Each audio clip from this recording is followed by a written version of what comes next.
Le 3 juin 1991, sur l'autoroute de Corona del Mar, des policiers du service de Costa Mesa en Californie se rangèrent près d'une voiture abandonnée. Ils enquêtaient sur la disparition de Denise Huber, 23 ans. Elle n'avait pas donné de nouvelles depuis 24 heures, ce qui n'était pas son habitude. La meilleure amie de Denise, qui participait à sa recherche, avait aperçu sa voiture abandonnée sur le bord de l'autoroute. Les détectives examinèrent attentivement le véhicule. Mis à part une crevaison, rien ne semblait avoir été dérangé. Ils recueillirent une paire de bas nylon sur la banquette avant. Denise préférait conduire les jambes nues. Il n'y avait aucune trace de violence. Le détective Ron Smith en conclut que Denise avait peut-être fait une mauvaise rencontre après s'être rangée au bord de la route. Ce qui m'a surpris et inquiété dès le début sur cette scène, c'est qu'il y avait des téléphones d'urgence tout près de sa voiture. Il y avait aussi des cabines téléphoniques et des stations-service ouvertes 24 heures. Denise n'avait pas appelé ses parents ni demandé d'aide à quiconque. Quelque chose n'était pas normal. La dernière personne à avoir vu Denise était le jeune homme avec qui elle était sortie la veille. Elle l'avait reconduit chez lui après un concert. Elle n'était jamais rentrée à la maison. Denise était vive, intelligente. Elle venait tout juste de terminer l'université. Ce n'était pas le genre de jeune fille à faire des fugues ou à disparaître sans appeler ses parents ou leur laisser un message. Sa famille et ses amis commencèrent à faire des recherches dès le lendemain matin. La police de Costa Mesa fit remorquer la voiture, puis commença à son tour les recherches pour la retrouver. On avisa divers services de police au pays. Les détectives suivaient toutes les pistes qui se présentaient à eux.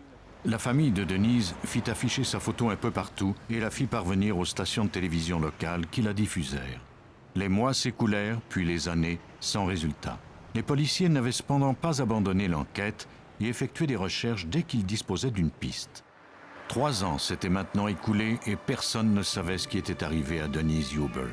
Elle semblait s'être volatilisée. Au même moment, à Prescott Valley, dans l'Arizona, à plus de 500 km de distance, le service de police était aux prises lui aussi avec une enquête non résolue. Le 9 juillet 1994, une femme se rendit chez un homme qu'elle avait rencontré dans une braderie pour lui acheter de la peinture. En l'attendant, elle remarqua un camion de location cadenassé et des boîtes de peinture qui jonchaient le terrain autour de la maison. Elle décida de téléphoner à un de ses amis qui travaillait au bureau du shérif de Yavapai County pour lui demander s'il n'y avait pas un règlement municipal qui interdisait un tel fouillis. Sa description donna à penser à son ami qu'il s'agissait peut-être d'un laboratoire clandestin. Il décida de dépêcher des agents pour y jeter un coup d'œil. Le camion avait des plaques d'immatriculation de la Californie. Il semblait ne pas avoir bougé de là depuis des mois. Des fils électriques en sortaient. Cela ressemblait à un laboratoire clandestin mobile. Les policiers vérifièrent les plaques d'immatriculation et constatèrent que le camion était volé. Munis d'un mandat de perquisition, ils en ouvrirent le haillon arrière avec précaution. À l'intérieur, il y avait un congélateur.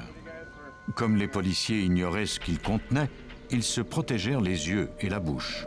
Des sacs de plastique avaient été placés sur le dessus. Au fond du congélateur, on pouvait voir une mare de sang gelé.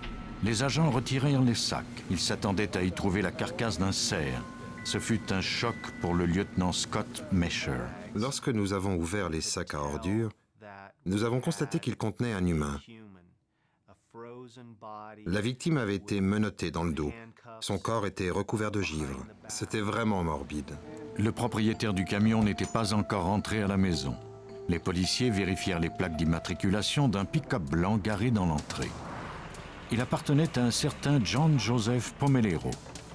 Moins d'1 heure plus tard, Pomelero et sa mère rentraient à la maison. Pomelero fut mis en détention provisoire pour le vol du camion. Les policiers attendaient des résultats d'analyse du corps découvert dans le congélateur. Madame Pomelero, qui vivait dans la maison voisine, déclara au détective que son fils était peintre en bâtiment et que c'était ce qui expliquait la présence de toutes ces boîtes de peinture. Le camion était garé au même endroit depuis environ 2 mois. Elle ne connaissait pas l'existence du congélateur et encore moins son contenu. Elle se souvenait cependant que le courant avait été coupé chez lui pendant une journée. Il lui avait alors demandé de faire courir un fil de chez elle au camion. Au poste de police, Pomelero était poli mais ne coopérait pas. Il refusa de répondre aux questions et demanda à voir son avocat. Les détectives devraient concentrer leurs efforts sur les indices dont ils disposaient et tenter de faire identifier la victime au plus vite. Pomelero fut accusé d'homicide. Le lendemain, les détectives se rendirent chez lui munis d'un mandat, espérant y trouver des informations sur l'identité de la victime. Comme son cadavre était encore congelé, il n'était pas encore parvenu à déterminer son sexe. Pomelero semblait être le genre d'homme qui ne jette rien. Il y avait un désordre incroyable chez lui. S'il y avait des indices dans cette maison, ils seraient difficiles à trouver. Après plus d'une semaine de recherche, les détectives découvrirent finalement quelques indices intéressants. Le premier était la clé des menottes qu'il y avait sur la victime.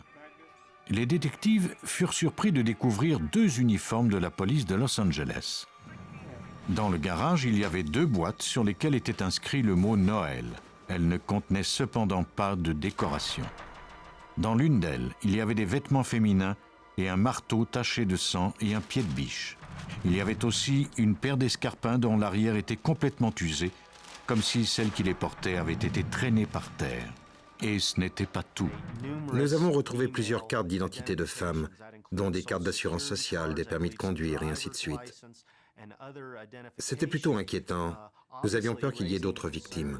Les policiers de Yavapai County craignaient que John Pomelero ne soit en fait un tueur en série.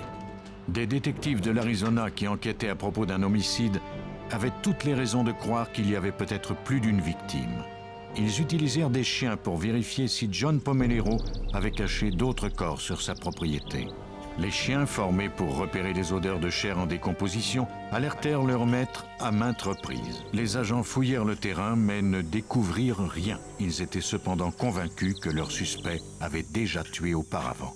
Ils vérifièrent ensuite les cartes d'identité découvertes dans les boîtes de décoration de Noël. À leur grand soulagement, ils constatèrent que toutes leurs propriétaires étaient encore en vie, sauf une. Il s'agissait de Denise Huber de Costa Mesa, en Californie. Mike Winnie, expert en anthropométrie judiciaire du laboratoire de Yavapai County, prit les empreintes de la victime découvertes dans le congélateur et les compara à celles qui se trouvaient sur le permis de conduire de Denise Huber. Il s'agissait bien d'elle. Pour la police de l'Arizona, ce nom n'évoquait rien, mais pour le détective Ron Smith de la police de Costa Mesa, c'était le téléphone qu'il attendait depuis 3 ans. Le 16 juillet 1994, le détective Scott Mesher de Yavapai County, le détective Ron Smith de Costa Mesa, ainsi que d'autres policiers se réunirent pour assister à l'autopsie de la victime. La mort avait été causée par un violent coup porté au crâne qui avait provoqué de multiples fractures. Pour identifier l'arme du crime, les experts devraient examiner attentivement le crâne de la victime afin de savoir comment et à quel endroit les coups avaient été portés. Ils firent appel à l'anthropologue légiste Laura Folgeniti. Reconstruire un crâne humain ressemble un peu à compléter un puzzle. On a quelque chose comme 50 morceaux et on doit tous les remettre au bon endroit. Folgeniti mit 2 jours complets à mettre bout à bout les morceaux du crâne de la victime. Je me souviens très bien que j'étais debout dans cette pièce et que je me disais... Pourquoi est-elle ici? C'est injuste. Ce n'était pas normal qu'elle se trouve là. La victime avait reçu plus de 35 coups à la tête. Ces blessures avaient fort bien pu être infligées par le marteau et le pied de biche réquisitionnés dans le garage de Pomelero. Afin de le vérifier, le laboratoire procéda à de nouvelles analyses. Des experts examinèrent l'ADN du sang qui se trouvait sur le pied de biche. Il correspondait bien à celui de la victime. C'était donc l'arme du crime. Pour conclure l'enquête, les détectives devaient compléter la reconstitution des événements qui avaient débuté la nuit où la jeune femme avait abandonné sa voiture au bord de la route. Il était primordial pour les 2 services de police, le bureau du shérif de Yavapai et le service de Costa Mesa, de travailler en collaboration pour analyser les indices de Californie et de l'Arizona afin de consolider notre enquête. Le service de police de Costa Mesa se chargea de réunir l'information à propos des activités de Pomelero au moment où il vivait en Californie. Les agents apprirent qu'il avait déjà étudié à l'Académie des forces policières de Los Angeles. Il avait échoué l'examen préliminaire et avait abandonné après seulement quelques semaines. Il avait conservé ses uniformes que les policiers avaient d'ailleurs vus dans sa maison en Arizona pendant la perquisition. Une information conduisit les détectives à un entrepôt de Laguna Hills, à 20 km de l'endroit où Denise Huber avait abandonné sa voiture. John Pomelero y avait entreposé de la peinture et du matériel, puis en août 1992, soit 13 mois après la disparition de la jeune femme, il avait tout vidé et déménagé. Il était plausible de présumer que Pomelero avait choisi cet endroit pour commettre le meurtre. Les détectives espéraient recueillir des indices qui corroboreraient cette hypothèse. Ils se mirent à la recherche de taches de sang après avoir aspergé l'endroit de luminol. Ce produit chimique qui entre en réaction avec le sang a la propriété de le rendre fluorescent, même après plusieurs années.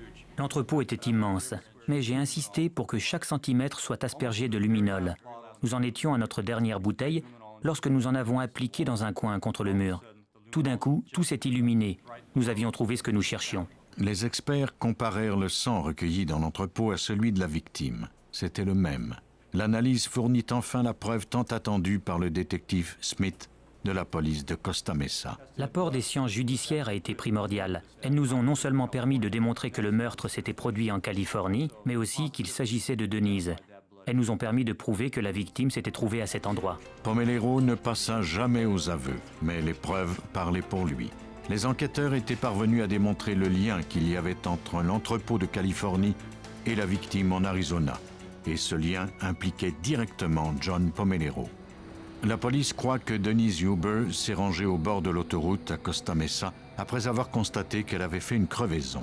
Flairant sa proie, John Pomelero s'est approché pour offrir son aide et a enlevé la jeune femme aux petites heures du matin, le 3 juin 1991. Quelques heures plus tard, Pomelero l'a tuée, puis a caché son corps dans un congélateur qu'il a ensuite emmené avec lui en Arizona. Le corps devait être découvert 3 ans plus tard.